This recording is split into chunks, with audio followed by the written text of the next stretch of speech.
ठीक है। इनमें ऐतिहासिक दृष्टिकोण से विष्णु, वायु एवं मत्स्य पुराण का विशेष महत्व है। ठीक है। बाकी सब पुराणों का ना धार्मिक महत्व हो जाता है, जैसे विष्णु पुराण है, भागवत पुराण है, मान लीजिए, ये सब धार्मिक महत्व हो जाता है उसका बहुत ज्यादा, धार्मिक आख्यान। विष्णु पुराण में क्या, जैसे मौर्यों और गुप्तों की वंशावली आपको मिल जाएगी, मत्स्य पुराण में सातवाहनों की मिल जाएगी, वायु पुराण में शुंगों के बारे में मिल जाएगा आपको, तो अलग अलग राजवंशों के बारे में ये सब जानकारी भी आपको प्रोवाइड हो जाएगी, है ना। तो ऐतिहासिक रूप से इतिहास राजवंशों का इसमें उल्लेख है पुराणों में, नंदों के बारे में, मौर्यों के बारे में सब उल्लेख मिलता है ना। तो पुराणों का संकलन किस काल में हुआ? गुप्त काल में हुआ। ठीक, हिंदू धर्म में। तो एक हो गया रामायण महाभारत, दूसरा पुराण, तीसरा लिखें आप बड़ी संख्या में स्मृतियों का भी संकलन।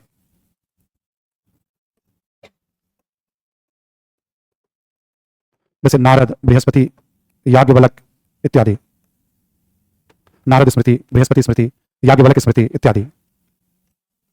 हाँ, उपनिषद में कहानियां नहीं है, कहानियां भी हैं और नहीं भी हैं, दोनों बातें। ब्राह्मण ग्रंथों में कहानियां हैं। ठीक, नारद, बृहस्पति, याज्ञवल्क, ठीक है, इत्यादि, और भी स्मृतियां लिखी गई हैं ना, विष्णु स्मृति भी है ना। तो ये क्या हमने बताया कल आपको, एक तरह से रूल बुक है, नियमावली है। ठीक है। तो हम क्या देखते हैं, हिंदू धर्म से संबंधित अधिकांशतः ग्रंथों का संकलन किस काल में हुआ? गुप्त काल में। ठीक, इस दृष्टिकोण से बड़ा महत्व रखता है। तो हम लोग बात करें समय धार्मिक साहित्य में ए ब्राह्मण धर्म या हिंदू धर्म से संबंधित, इसी में लिख लें आप बी करके।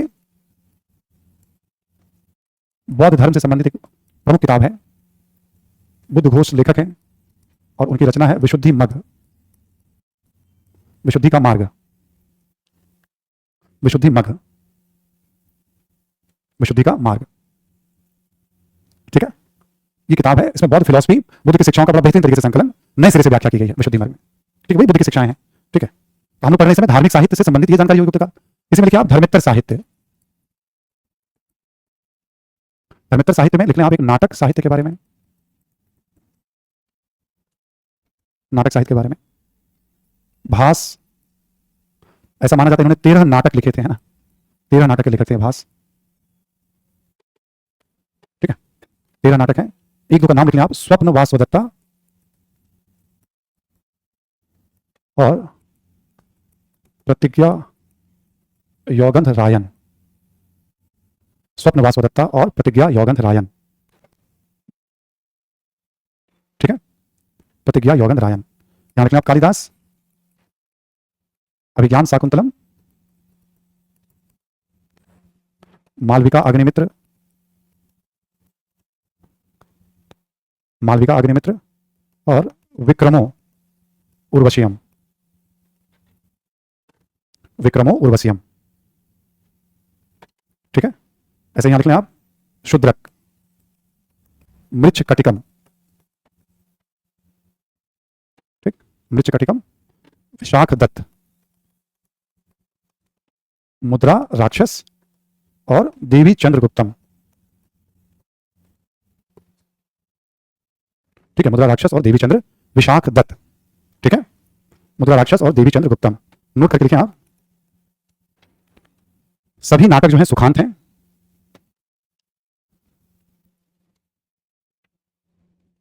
ठीक है, सभी नाटक जो हैं सुखांत हैं। सुखांत का मतलब हैप्पी एंडिंग। पिक्चर में हम देखते हैं ना, हीरो हीरोइन जो होते हैं पिक्चर में, नायक नायिका, कितना भी तकलीफ हो जाए अंतिम तौर पर वो मिलेंगे ही मिलेंगे।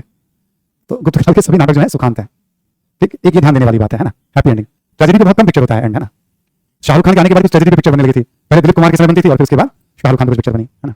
नोट में दूसरा पॉइंट लिख लें आप। देखिए, उच्च वर्ण के पात्र संस्कृत बोलते थे, उच्च वर्ण के पात्र संस्कृत बोलते थे, और निम्न वर्ण के पात्र, ठीक है, निम्न वर्ण के पात्र जो है प्राकृत बोलते थे। नाटक से भी सामाजिक भेदभाव की झलक मिलेगी आपको। ठीक है, अब जैसे मृच्छ कटिकम में ऐसा ही है, एक ब्राह्मण है और एक, ठीक है, एक महिला है जो निम्न वर्ण की है, दोनों के बीच वार्तालाप उसमें, मतलब, ठीक है, बसंत सेना है और कुछ चारुदत्त ऐसे करके हैं किताबों में। रामचंद्र शर्मा ने कहीं कुछ नाम सब भी दिए हुए हैं। ठीक है, क्या उसका थीम है, ये सभी मेंशन किया हुआ है उसमें। तो ये हो गया धर्मेत्तर साहित्य में, हो गया आपका नाटक साहित्य। ठीक, इसी में लिख लें काव्य साहित्य, नाटक के बाद लिख लें आप काव्य साहित्य। इसमें कालिदास की ही प्रमुख रचनाएं हैं। ठीक है, ऋतु संहार, मेघदूत, कुमार संभव, रघुवंशम, कुमार संभवम, मेघदूतम, सब में अम लग जाएगा। ऋतु संहारम संस्कृत की रचना है ना। ऋतु संहार, मेघदूत, कुमार संभव और रघुवंश। ऋतु संहारम, मेघदूतम, कुमार संभवम, ऐसे करके आप, ठीक है, और रघुवंशम, है ना। तो ये धर्मेत्तर, ये धर्म को लेकर के नहीं है, मतलब ये मनोरंजन के उद्देश्य से है ना, और ये सब अलग अलग उद्देश्यों से लिखी गई है, मतलब आम जनजीवन को रिफ्लेक्ट कर रहा है। ठीक है, तो धर्मेत्तर साहित्य में नाटक साहित्य हो गया आपका। ये सब लास्ट में केवल ऑर्गेनाइज करेंगे हम लोग, भाषा, विधा, कैसे सोर्स के तौर पर इस्तेमाल, क्योंकि मेंस में साहित्य को अलग से हाईलाइट किया गया मेंस के सिलेबस में। हम लगभग साहित्य पढ़ चुके हैं, मेजर साहित्य थोड़ा और रह गया है, बाद में केवल ये सब लिखेंगे नहीं, दोबारा बस स्ट्रक्चर बनाएंगे हम, इसका इस्तेमाल कैसे किया जाता है। अच्छा, गुप्तकालीन समाज पढ़ रहे हैं, अर्थव्यवस्था पढ़ रहे हैं, सब साहित्य के आधार पर पढ़ रहे हैं, ठीक है। इसी में लिखें आप, एक और धर्मेतर साहित्य में लिखेंगे आप, वैज्ञानिक साहित्य लिख लें आप, जैसे एक है आर्यभट्ट, और आर्यभट्ट की रचना है आर्यभट्टीय, और एक इनकी रचना है सूर्य सिद्धांत, ठीक है, सूर्य सिद्धांत। दो तीन बात लिख लें इनके बारे में। ये गुप्तकाल के हैं, 5वीं 5th सेंचुरी के हैं, है ना। आर्यभट्ट गुप्तकालीन है, ठीक है। ये लिख लें आप, इन्होंने चंद्र ग्रहण एवं सूर्य ग्रहण का कारण बताया,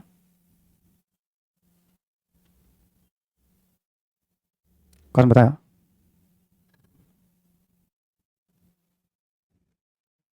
ठीक है, लिख लिया आपने। इन्होंने चंद्र ग्रहण और सूर्य ग्रहण का कारण बताया। एक और पॉइंट लिखें आप, पृथ्वी सूर्य की परिक्रमा करती है, इन्होंने उस समय अपनी किताब में इस बात कहा, पृथ्वी जो है सूर्य की परिक्रमा करती है, ठीक है, ठीक है।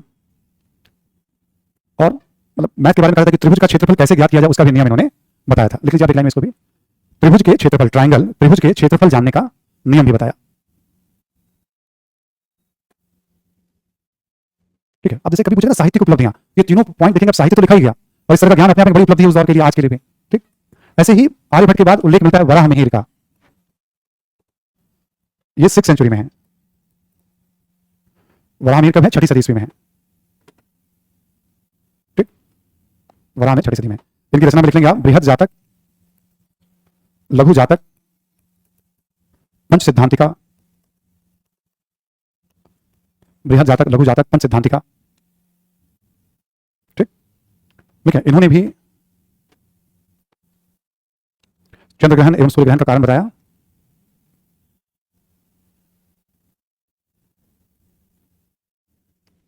इन्होंने बताया चंद्रमा कैसे पृथ्वी की परिक्रमा करती है ना, मतलब इस तरह की बातों का भी उल्लेख कर रहे हैं। बट जो पंच सिद्धांतिका है उस पर यूनानी रोमन प्रभाव दिखाई पड़ता है। यूनान में, रोम में जो खगोल विज्ञान था, एस्ट्रोनॉमी था, उसका इंपैक्ट एक रोमक सिद्धांत करके भी है, डिस्कस करते हैं अपनी किताब में। इनकी गिनती बड़े विद्वान के तौर पर होती है। तो वैज्ञानिक साहित्य में आर्यभट्ट, वराहमिहिर, ठीक है, दो प्रमुख नाम हो गए। एक और आप लिख लें आप इसमें, वाग्भट्ट, ये आयुर्वेद के बड़े विद्वान हैं, आयुर्वेद के बड़े जानकार हैं ये। अष्टांग हृदय, आयुर्वेद की जो परंपरा है अपने यहां भी देखेंगे उसमें आप, चरक, सुश्रुत और वाग्भट्ट, इन तीनों को त्रिमूर्ति माना गया है, और पूरा का पूरा आयुर्वेद इनके बताए हुए रास्ते पर ही आज चल रहा है। भारतीय आयुर्वेद के त्रिमूर्ति माने जाते हैं, चरक, सुश्रुत और वाग्भट्ट। इनको चरक का शिष्य भी माना जाता है वाग्भट्ट को।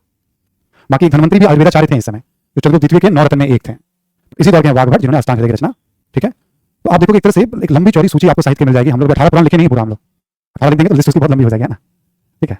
तो ये है आपका, ठीक है, एक तरह से साहित्यिक उपलब्धियों के बारे में गुप्तकाल में, ठीक। अब आप देखें स्थापत्य, हम लोग पढ़ रहे हैं गुप्तयुगीन संस्कृति, और संस्कृति में हमने एक बात साहित्य की कर ली, जितनी भी किताबें हैं सब संस्कृत में है, सारी की सारी किताबें जो है वो संस्कृत में है, ठीक है। साहित्य के बाद हम अब आ रहे हैं स्थापत्य में। स्थापत्य में 3 चीजें हमें देखनी है यहाँ पे।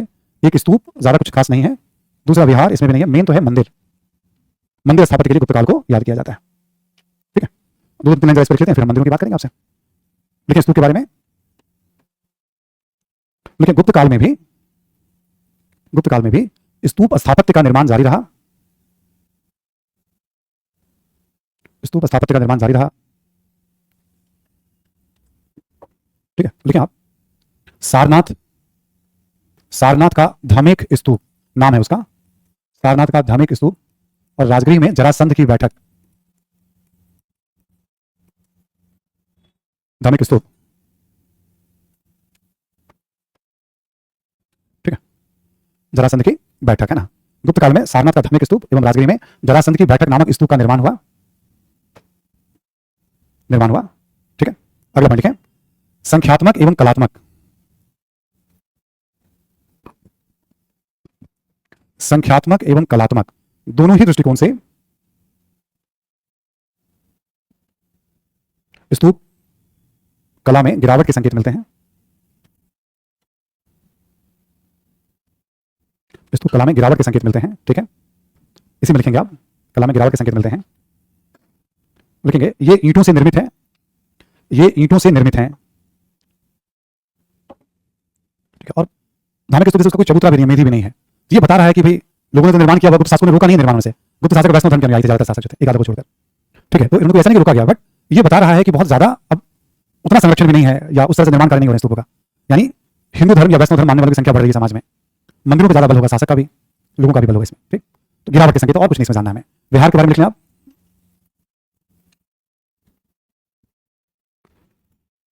देखिए, गुप्त काल में अजंता की पहाड़ियों में बौद्ध धर्म से संबंधित विहारों का निर्माण हुआ।